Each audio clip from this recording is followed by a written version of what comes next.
Hello दोस्तों, आपका स्वागत है आपके अपने यूट्यूब चैनल एग्जाम ज्ञान में। दोस्तों, जो आज हम टॉपिक कवर करने वाले हैं इस वीडियो में वो है जीव विज्ञान में पादप आकार की। दोस्तों, वीडियो को हम शुरू करें उससे पहले आपसे जो है एक रिक्वेस्ट चाहेंगे कि यदि हमारा वीडियो आपको अच्छा लगे तो आप चैनल को लाइक, शेयर और सब्सक्राइब ज़रूर करें। दोस्तों, आइए वीडियो को शुरू करते हैं। आज का जो हमारा पहला प्रश्न है दोस्तों वो है, मूलांकुर के अतिरिक्त पौधे के किसी भी भाग से विकसित होने वाली जड़ें क्या कहलाती हैं? तो विकल्प ए जो है दोस्तों वो है तंतुमय मूल, बी अपस्थानिक मूल, सी स्तंभ मूल, डी मूसला जड़ें। तो जो इसका सही जवाब है दोस्तों वो है विकल्प बी यानी अपस्थानिक जड़ें। नेक्स्ट क्वेश्चन दोस्तों, मूलांकुर से विकसित होने वाली जड़ें कहलाती हैं? विकल्प ए तंतुमय मूल, बी मूसला जड़ें, सी श्वसन मूल, डी अपस्थानिक मूल। तो इसका जो सही जवाब है दोस्तों वो है विकल्प बी यानी मूसला जड़ें।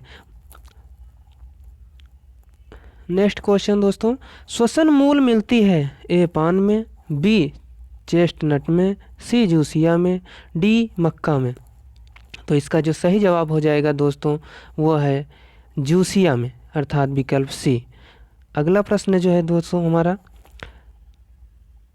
डहेलिया की जड़ें होती हैं? विकल्प ए कंदील तथा पुलकित, विकल्प बी जो है दोस्तों वो है कुंभी रूप, सी स्वांगीकारी, डी रेशेदार। तो इसका जो सही जवाब हो जाएगा दोस्तों वो है विकल्प ए अर्थात कंदील तथा पुलकित जड़ें जो होती हैं वो डहेलिया की जड़ें होती हैं। नेक्स्ट, उपरिरोही मूल मिलती है? विकल्प ए टिनोस्पोरा में, बी अमरबेल में, सी आर्किड्स में, डी भारतीय रबड़ में।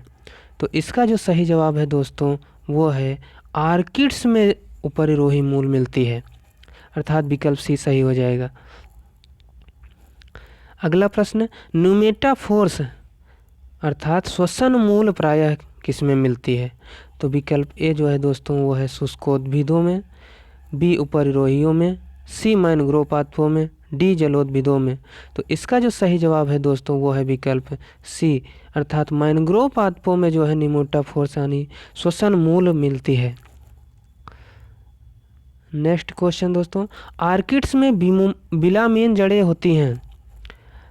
तो विकल्प ए जो है दोस्तों वो है सहारा देने के लिए, बी कार्बोहाइड्रेट स्वांगीकरण के लिए, सी नमी अवशोषित करने के लिए, डी गैसों के विनिमय के लिए। तो इसका जो सही जवाब हो जाएगा दोस्तों वो है आर्किड्स में जो बिलामेन जड़ें होती हैं दोस्तों वो नमी को अवशोषित करने के लिए होती हैं।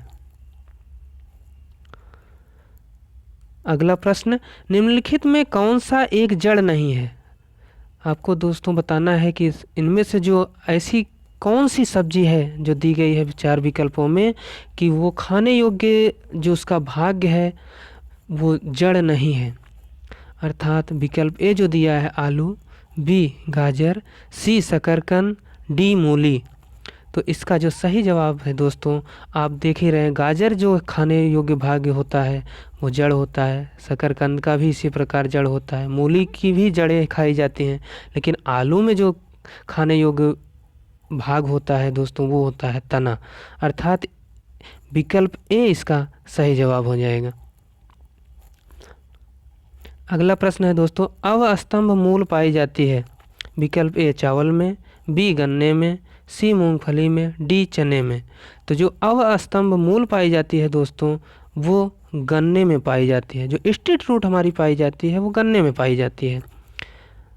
हमारा अगला प्रश्न जो है दोस्तों है स्तंभ मूल यानी प्रॉप रूट किस में होती है? विकल्प ए मूसला जड़ें, बी पुलकित जड़ें, सी शाखान्वित जड़ें, डी अपस्थानिक जड़ें। तो जो इसका सही जवाब है दोस्तों वो है कि प्रॉप रूट जो होती हैं दोस्तों वो अपस्थानिक जड़ें होते हैं अर्थात विकल्प डी सही हो जाएगा। अगला प्रश्न दोस्तों, जड़ें विकसित होती हैं प्रांकुर से, मूलांकुर से, तने से, पत्ती से। तो किससे होती हैं दोस्तों? तो ये जो जड़ें विकसित होती हैं ये प्रायः मूलांकुर से विकसित होती हैं। तो इसका विकल्प बी सही जवाब हो जाएगा। अगला प्रश्न दोस्तों, गाजर है, गाजर एक प्रकार का क्या है? जड़ है, तना है, पुष्पक्रम है। तो आप दोस्तों जानते ही हैं कि जड़ जो है, गाजर जो है एक प्रकार का जड़ है, अर्थात जो इसका खाने योग्य भाग होता है वो जड़ होता है, इसलिए गाजर जो है इसमें जड़ हो जाएगा। विकल्प ए सही है दोस्तों। जड़ के किस भाग में सर्वाधिक वृद्धि होती है? विकल्प ए मूल शीर्ष के ठीक पीछे, बी मूल शीर्ष में, सी प्रकाश में, डी अंधकार में। तो इसका जो सही जवाब हो जाएगा दोस्तों विकल्प ए।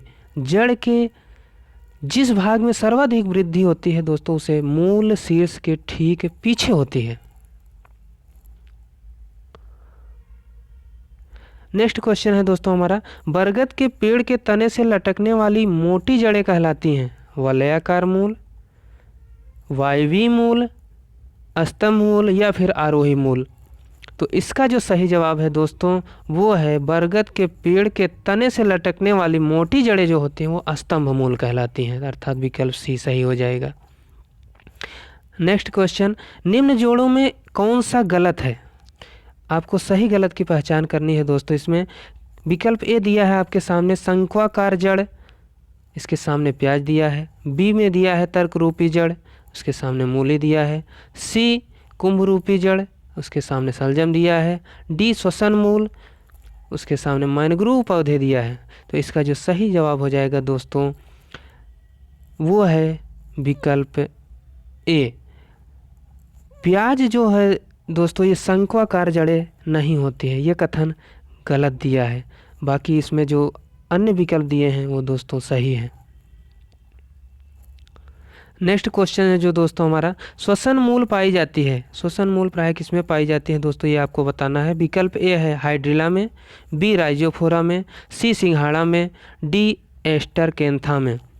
तो जो इसका सही जवाब है दोस्तों वो है राइजोफोरा में जो है वो श्वसन मूल पाया जाता है। अगला प्रश्न दोस्तों, पान की लता में बनने वाली जड़ कौन सी होती है? ए अवस्तंभ जड़, बी अनुलग्न जड़, सी आरोही जड़, डी छायादार जड़। तो इसका जो सही जवाब है दोस्तों वो है पान की लता में बनने वाली जड़ें जो होती हैं वो आरोही जड़ होती हैं।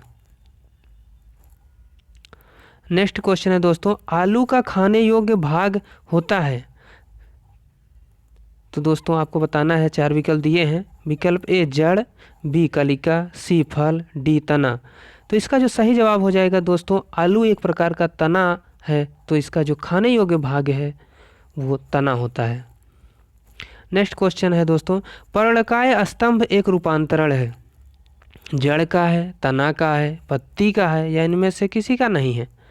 तो इसका जो सही जवाब है दोस्तों वो है पर्णकाय स्तंभ जो होता है एक रूपांतरण तने का माना जाता है। हमारा अगला प्रश्न है दोस्तों, नागफनी में प्रकाश संश्लेषी कार्य करता है घनकंद द्वारा, बी पर्णकाय स्तंभ द्वारा, सी पर्णायित वृंत द्वारा, डी सल्ककंद द्वारा। तो इसका जो सही जवाब है दोस्तों वो है पर्णकाय स्तंभ द्वारा। नागफनी में जो प्रकाश संश्लेषी कार्य करता है वो पर्णकाय स्तंभ कार्य करता है। अगला क्वेश्चन है दोस्तों, निम्नलिखित में से कौन एक तना है? आलू, गाजर, शकरकंद, मूली। तो आप जान ही रहे हैं दोस्तों कि आलू एक प्रकार का तना है, तो विकल्प ए इसका सही जवाब हो जाएगा। पत्ता गोभी खाद्य पदार्थ का संग्रह कहाँ करता है? ए तना में, बी फल में, सी जड़ में, डी पत्तियों में। तो जो इसका सही जवाब हो जाएगा दोस्तों पत्ता गोभी, आप जानते हैं जो इसका खाद्य योग्य भाग होता है वो पत्तियां होती हैं, अर्थात जो ये खाद्य पदार्थों का संग्रह भी कहाँ करेगा दोस्तों, तो पत्तियों में ही करेगा। तो इसका जो विकल्प डी है वो सही हो जाएगा।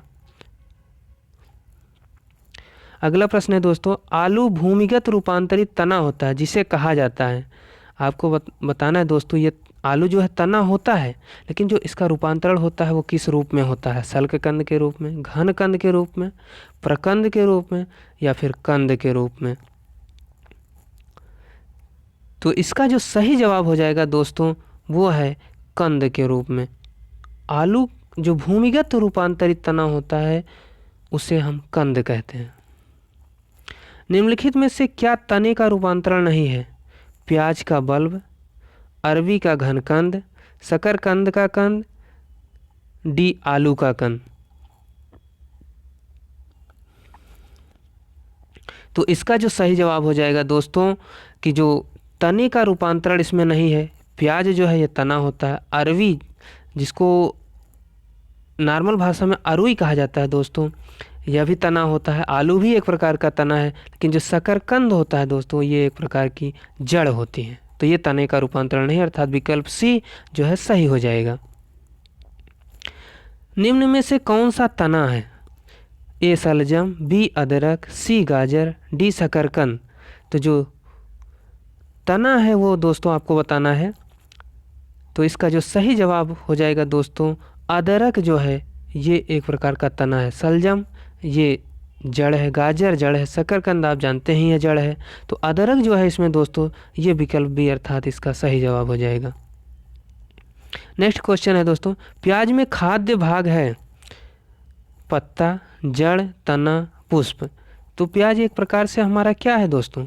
तो ये तना होता है, अर्थात जो इसका खाद्य भाग है वो तना हो जाएगा। नेक्स्ट क्वेश्चन है दोस्तों, निम्नलिखित में से कौन सा रूपांतरित तना है?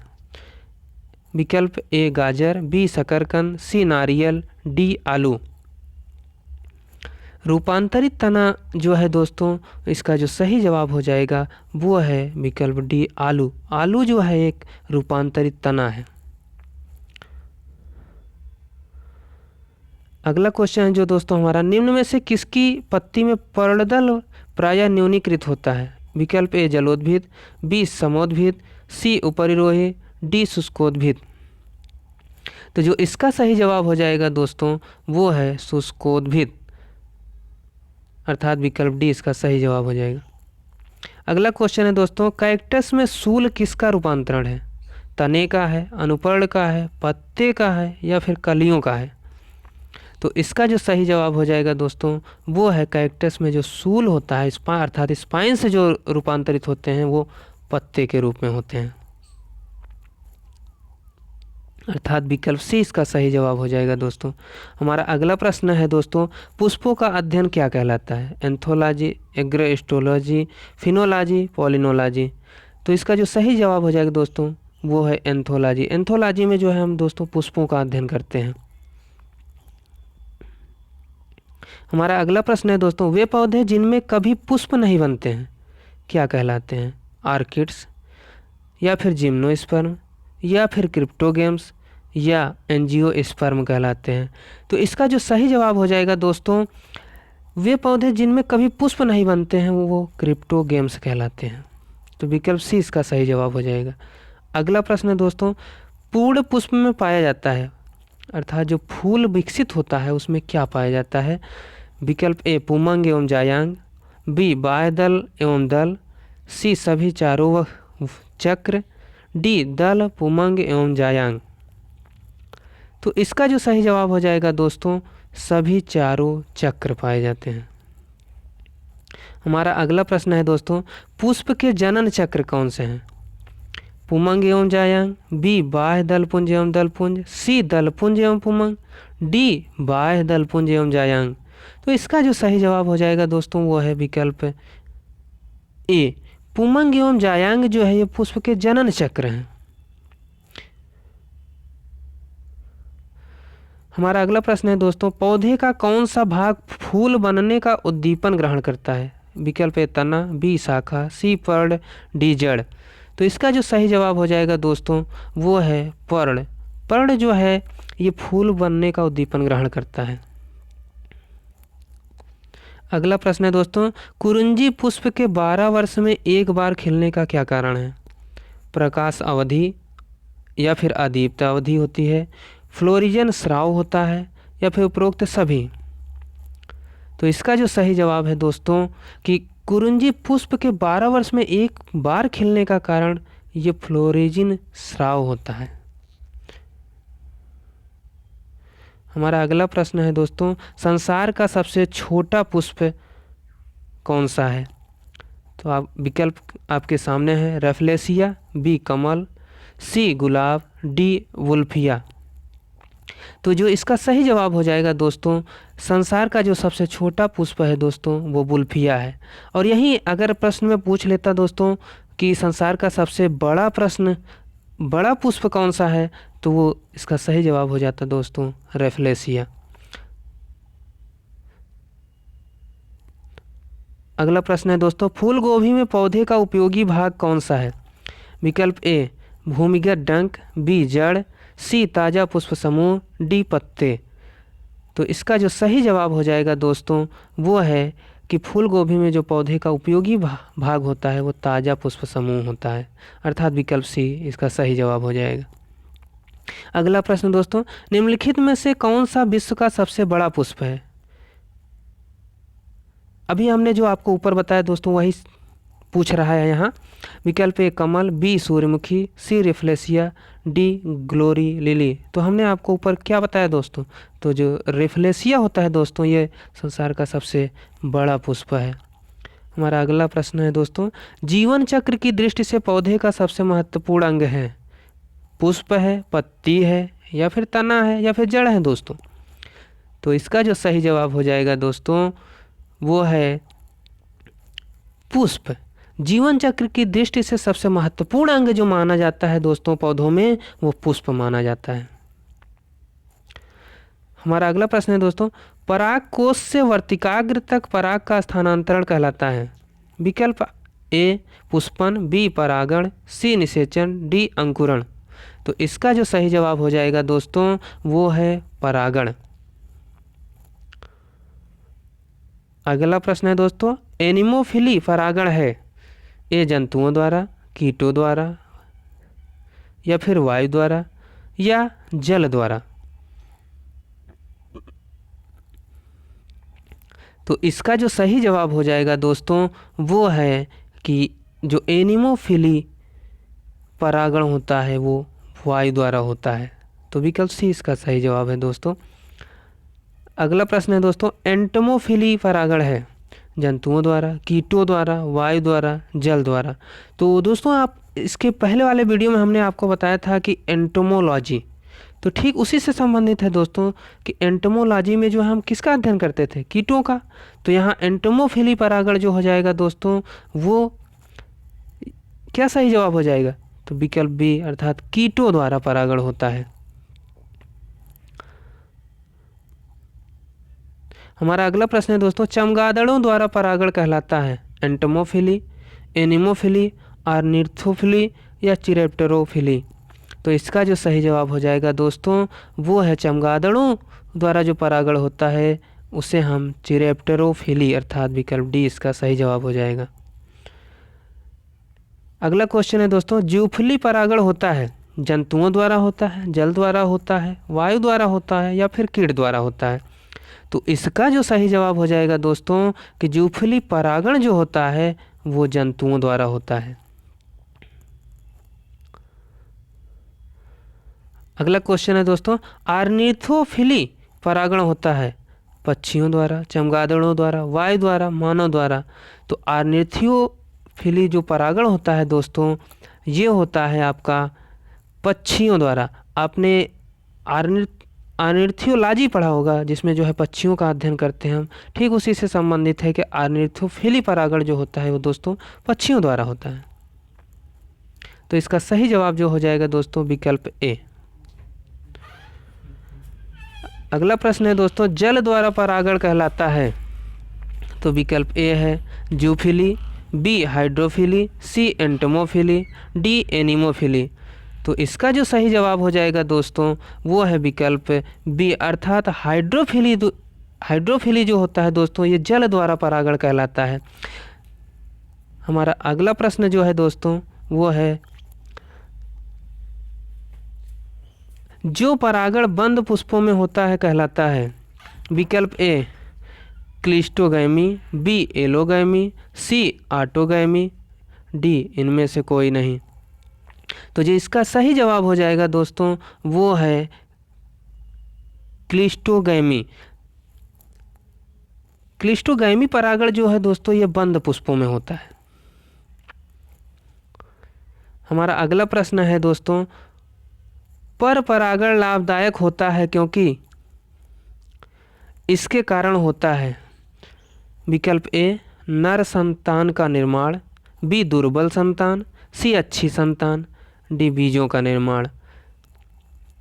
तो इसका जो सही जवाब हो जाएगा दोस्तों, पर परागण लाभदायक इसलिए होता है क्योंकि इसमें जो है अच्छी संतान का निर्माण होता है।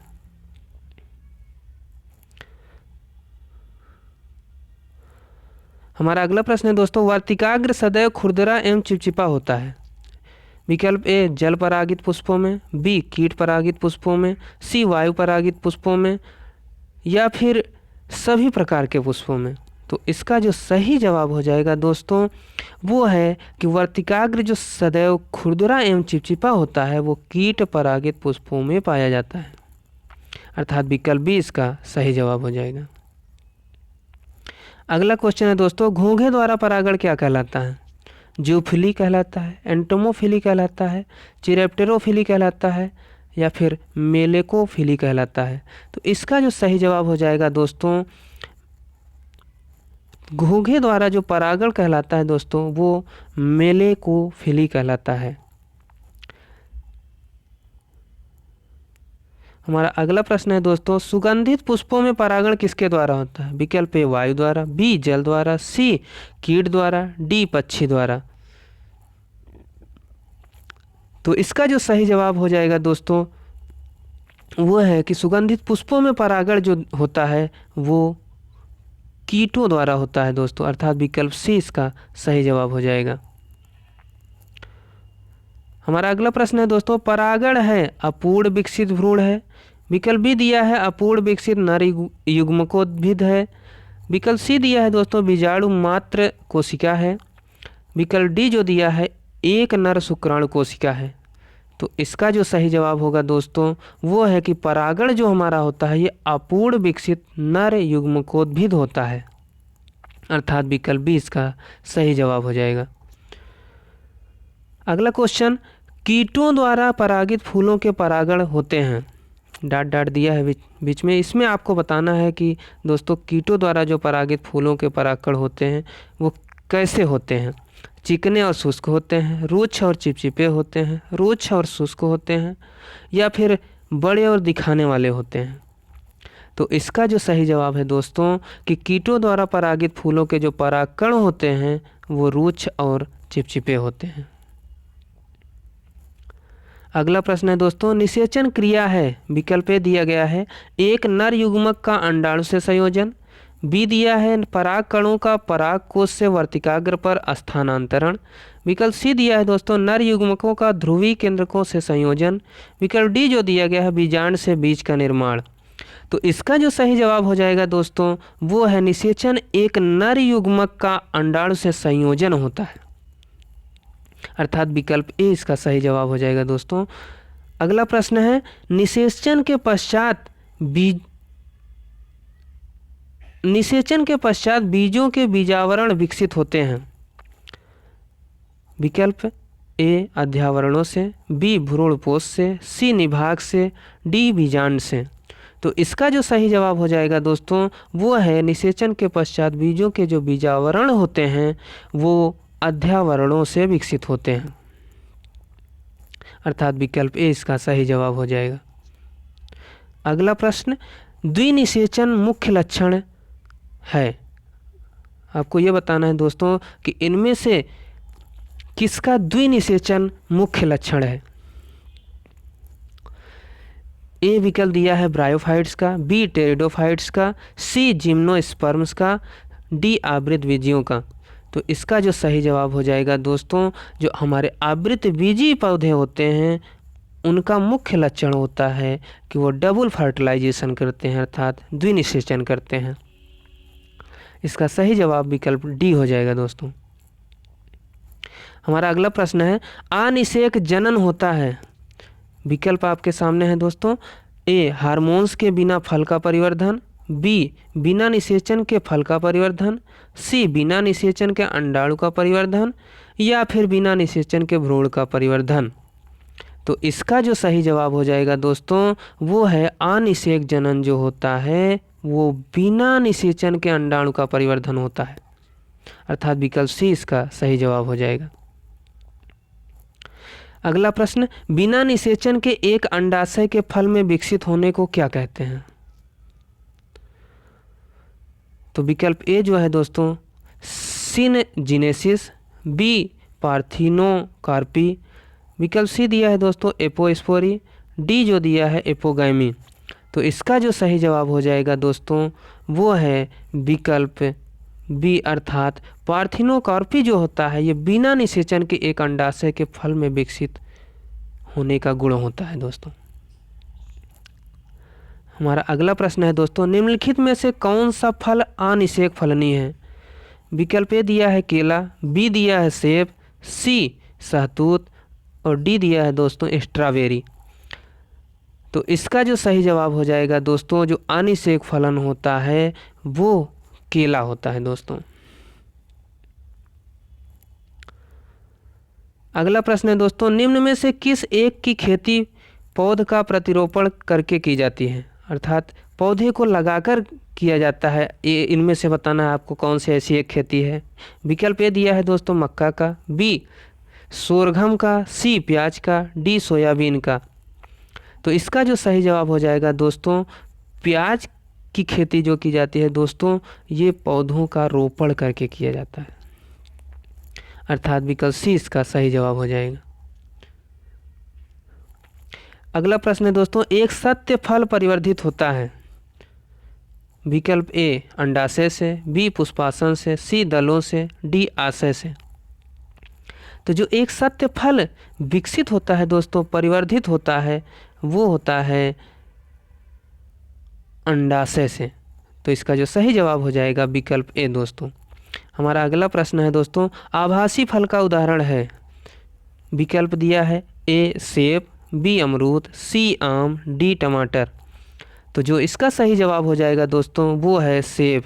सेब जो है एक आभासी फल का उदाहरण है। हमारा अगला प्रश्न है दोस्तों, नारियल तथा आम के फल होते हैं। नारियल तथा आम के फल कैसे होते हैं दोस्तों ये आपको बताना है। ए पोम, बी बेरी, सी ड्रूप, डी पीपो। तो जो नारियल तथा आम के फल होते हैं दोस्तों वो होते हैं ड्रूप। तो इसका विकल्प सी जो जवाब है दोस्तों इस प्रश्न का ये सही हो जाएगा। अगला क्वेश्चन है दोस्तों, पके हुए आम का खाने योग्य आकारिकीय भाग होता है? ए बाह्य फलवित्ती, बी मध्य फलवित्ती, सी अंतः फलवित्ती, डी फलवित्ती। तो जो इसका सही जवाब हो जाएगा दोस्तों कि जो पके हुए आम का खाने योग्य भाग होता है दोस्तों वो होता है मध्य फलवित्ती। इसको ऐसे समझते हैं दोस्तों कि जब हम पके हुए आम को देखते हैं तो ऊपर तो छिलका होता है, बीच में उसमें जो है गुच्छे पाए जाते हैं, फिर अंदर जो है बिल्कुल जो है दोस्तों उसके बीज पाए जाते हैं। तो बीज को हम निकाल के फेंक देते हैं, जो ऊपर का छिलका होता है उसको भी हम निकाल के फेंक देते हैं दोस्तों। तो जो बीच में बचता है उसी को हम खाते हैं। तो इसलिए जो आम का खाने योग्य भाग होता है वह मध्य फलवित्ती होती है। हमारा अगला प्रश्न है दोस्तों, नारियल का खाने योग्य भाग कौन सा होता है दोस्तों? तो विकल्प ए दिया है फलवित्ती, बी भ्रूणपोष, सी पूर्ण बीज, डी बीजावरण। तो जो इस प्रश्न का सही जवाब हो जाएगा दोस्तों वो है विकल्प बी अर्थात भ्रूणपोष जो है नारियल का खाने योग्य भाग होता है। अगला प्रश्न है दोस्तों, लीची फल का खाने योग्य भाग होता है? विकल्प जो दिया है दोस्तों ए मांसल पुष्पास्पन, बी एरिल, सी मध्य फलवित्ती, डी बीजपत्र। तो जो इस प्रश्न का सही जवाब हो जाएगा दोस्तों वो है विकल्प बी। लीची का जो खाने योग्य भाग होता है दोस्तों उसको एरिल कहा जाता है। हमारा अगला प्रश्न है दोस्तों, सेब एवं नाशपाती में खाने योग्य भाग होता है? विकल्प ए दिया है दोस्तों बाह्य फलवित्ती, बी मध्य फलवित्ती, सी अंतः फलवित्ती, डी मांसल पुष्पासन। तो इसका जो सही जवाब हो जाएगा दोस्तों वो है कि सेब एवं नाशपाती का जो खाने योग्य भाग होता है वो मांसल पुष्पासन अर्थात विकल्प डी इसका सही हो जाएगा। हमारा अगला प्रश्न है दोस्तों, फूलों का वह प्रकार जिसमें लीची को रखा जा सकता है वह क्या कहलाता है? विकल्प ए ड्रूप, बी हेस्पेरिडियम, सी नट, डी एक बीजी बेरी। तो जो इस प्रश्न का सही जवाब हो जाएगा दोस्तों वह होता है नट। हमारा अगला प्रश्न है दोस्तों, बीज रहित फल प्राप्त किया जा सकता है बीकरों के व्यवहार द्वारा। विकल्प बी है दोस्तों हार्मोन्स के व्यवहार द्वारा, सी है पादपों को 70 डिग्री सेल्सियस तापमान पर रखकर, विकल्प डी दिया है दोस्तों पादपों को चमकदार प्रकाश में रखकर। तो जो इसका सही जवाब हो जाएगा दोस्तों वो है हार्मोन्स के व्यवहार द्वारा, अर्थात जो बीज रहित फल प्राप्त किया जा सकता है वो हार्मोन्स के व्यवहार पर निर्भर करता है दोस्तों कि हम किस प्रकार के फल जो है प्राप्त करेंगे।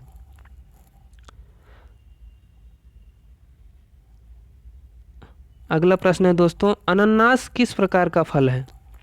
विकल्प ए सिलिकवा का, बी सोरोसिस, सी साइकोनस, डी समारा। तो इसका जो सही जवाब है दोस्तों वो है कि अनानास जो है ये एक साइकोनस प्रकार का फल है। अगला प्रश्न है दोस्तों, निम्न में से कौन सा युग्म सुमेलित है? आपको ये बताना है दोस्तों कि कौन सा सही विकल्प इसमें दिया गया है। विकल्प ए है आम बेरी, बी टमाटर सामने दिया है पोम, सी विकल्प में दिया है दोस्तों सेब उसके सामने दिया है ड्रूप, विकल्प डी में दिया है दोस्तों केला उसके सामने दिया है बेरी। तो इसमें जो सही सुमेलित है दोस्तों वो आपको बताना है। तो इसका जो सही जवाब हो जाएगा दोस्तों वो है केला, अर्थात जो इसके सामने बेरी दिया गया जवाब है ये सही है, अर्थात विकल्प डी इस प्रश्न का सही जवाब हो जाएगा दोस्तों। हमारा अगला प्रश्न जो है दोस्तों, किस पौधे का फल भूमि के नीचे पाया जाता है? विकल्प ए दिया है दोस्तों आलू, बी गाजर, सी मूंगफली, डी प्याज। तो इसका जो सही जवाब हो जाएगा दोस्तों वो है विकल्प सी, अर्थात मूंगफली का जो पौधा होता है दोस्तों उसका जो फल होता है वह भूमि के नीचे पाया जाता है। अगला प्रश्न है दोस्तों, नाशपाती का कौन सा भाग खाया जाता है? ए गुद्देदार पुष्पासन, बी बीजाणु, सी दोनों और डी विकल्प दिया है दोस्तों या फिर इसकी फली। तो इसका जो सही जवाब हो जाएगा दोस्तों वो है जो नाशपाती का खाने योग्य भाग होता है दोस्तों वो गुद्देदार पुष्पासन होता है, अर्थात विकल्प ए इसका सही जवाब हो जाएगा। अगला प्रश्न है दोस्तों, किस पौधे में बीज होता है लेकिन फल नहीं होते हैं? विकल्प ए दिया है दोस्तों ईख, बी मूंगफली, सी बादाम या फिर डी विकल्प जो दिया है दोस्तों साइकस। तो इसका जो सही जवाब हो जाएगा दोस्तों वो है विकल्प डी, अर्थात साइकस जो पौधा होता है दोस्तों उसमें जो है बीज होते हैं लेकिन फल नहीं होता है, अर्थात विकल्प डी इसका सही जवाब हो जाएगा। हमारा अगला प्रश्न है दोस्तों, बीज विकसित होते हैं। विकल्प ए दिया है स्त्री केसरों से, बी बीजांडों से, सी अंडाशयों से, डी परागकोशों से। तो इसका जो सही जवाब हो जाएगा दोस्तों वो है बीज जो है बीजांडों से विकसित होते हैं, अर्थात विकल्प बी इसका सही जवाब हो जाएगा। हमारा अगला प्रश्न है, भ्रूण किसमें मिलता है? विकल्प ए दिया है दोस्तों फूल, बी पर्ण, सी बीज, डी कली। तो इसका जो सही जवाब हो जाएगा दोस्तों वो है भ्रूण जो है यह बीज में मिलता है, अर्थात विकल्प सी इसका सही जवाब हो जाएगा। अगला प्रश्न है दोस्तों, आर्किड के बीज होते हैं। आर्किड के बीज कैसे होते हैं दोस्तों ये बताना है आपको। विकल्प ए हल्के तथा शुष्क, बी छोटे तथा चिपकने वाले, सी अधिक बड़े एवं भारी या फिर डी विकल्प इसमें दिया है दोस्तों इनमें से कोई नहीं। तो जो इसका सही जवाब होगा दोस्तों वो होगा हल्के तथा शुष्क। आर्किड के जो बीज होते हैं दोस्तों वो हल्के तथा शुष्क होते हैं। अगला प्रश्न है, सामान्यतः अंकुरण के लिए किसकी आवश्यकता नहीं होती है? विकल्प ए दिया है दोस्तों प्रकाश, बी जल, सी हवा, डी ताप। तो इसका जो सही जवाब हो जाएगा दोस्तों वो है प्रकाश। सामान्यतः अंकुरण के लिए जो है दोस्तों वो प्रकाश की आवश्यकता नहीं होती है। हमारा अगला प्रश्न है दोस्तों सजीव प्रजक अंकुरण किसमें पाया जाता है?